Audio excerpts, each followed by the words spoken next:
सोनम जी बैठे हों या अभिजीत जी बैठे हों, राहुल जी ने छात्रों की गूंज करी, सब अपने अपने तरीके से अपनी आवाज़ बुलंद उठा रहे हैं। पर ये जो लड़ाई है ये राजनीतिक नहीं है। सिस्टम का क्या, सिस्टम को कौन बदलेगा? सिस्टम अंदर से खोखला हो चुका है। अगर आप सिर्फ मंत्री की रेजिग्नेशन मांग रहे हैं, पर अगर हम अमीर बच्चों की भी बात करें, मेरिट कहाँ गया? पर ये जो लड़ाई है ये राजनीतिक नहीं है, ये उन बच्चों की, उन छात्रों की लड़ाई है। और कल जो मैंने वहाँ पे छात्रों की भीड़ देखी वो पॉलिटिकल नहीं थी। सबसे पहले तो मैं सोनम वांगचुक जी की जो स्वास्थ्य है उसके लिए प्रार्थना करती हूँ कि जिस मकसद से ये उन्हें अस्पताल लेकर गए हैं, मैंने भी कल उन्हें यही कहा था कि आपने जो स्टैंड लिया है सड़कों पर, और लाखों बच्चे आपकी तरफ आशा की ओर से देख रहे हैं, लेकिन आपकी सेहत ज़्यादा ज़रूरतमंद है, तो आप अपना अनशन जो है वो तोड़िए। और लड़ाई लंबी है।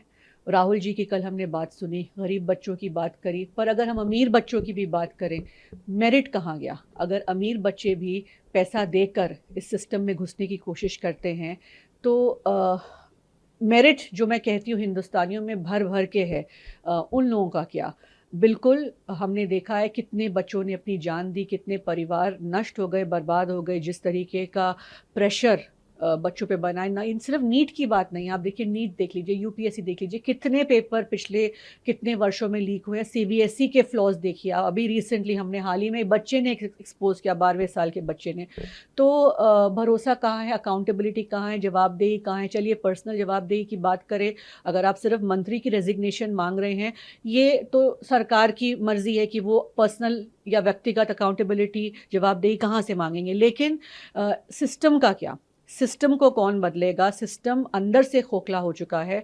और अगर हम हिंदुस्तान के भविष्य की बात करें तो यही युवा हैं, यही छात्र हैं जो हिंदुस्तान का आगे जाके भविष्य बनाएंगे। तो इनके साथ जो हम खिलवाड़ कर रहे हैं चंद पैसों के लिए या सिर्फ पावर के लिए, ये बहुत ही गलत है।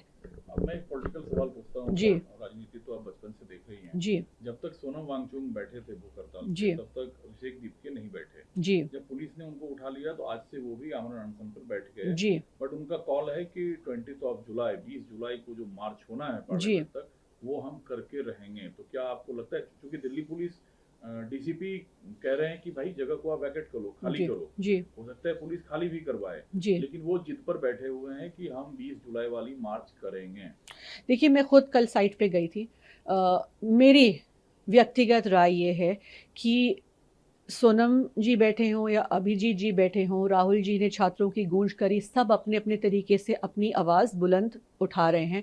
पर ये जो लड़ाई है ये राजनीतिक नहीं है, ये उन बच्चों की, उन छात्रों की लड़ाई है। और कल जो मैंने वहाँ पे छात्रों की भीड़ देखी वो पॉलिटिकल नहीं थी, वो अपने इमोशंस, अपने सेंटिमेंट्स, अपनी फ्रस्ट्रेशन लेकर वहाँ पहुँचे थे। आपको दिख रहा था।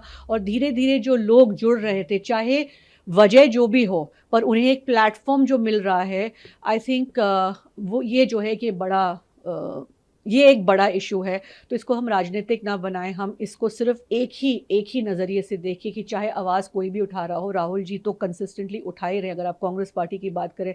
पर अगर हम इन सवालों में उलझ जाएं कि कांग्रेस वहाँ नहीं थी, अभिजीत आज बैठ गए अनशन पे, सोनम जी पहले बैठे थे, या जो भी है, इससे जो है हम मेन फोकस इशू से हटा रहे हैं। और वो फोकस हमारा होना चाहिए कि सिस्टम में बदलाव कैसे आएगा, सिस्टम में जो भ्रष्टाचार है उसकी जवाबदेही कौन देंगे, और आगे जाके क्या कर सकते हैं आप कि हमारे बच्चों का भविष्य उज्जवल हो। प्रभातखबर.com, विश्वास वही, रफ्तार नहीं।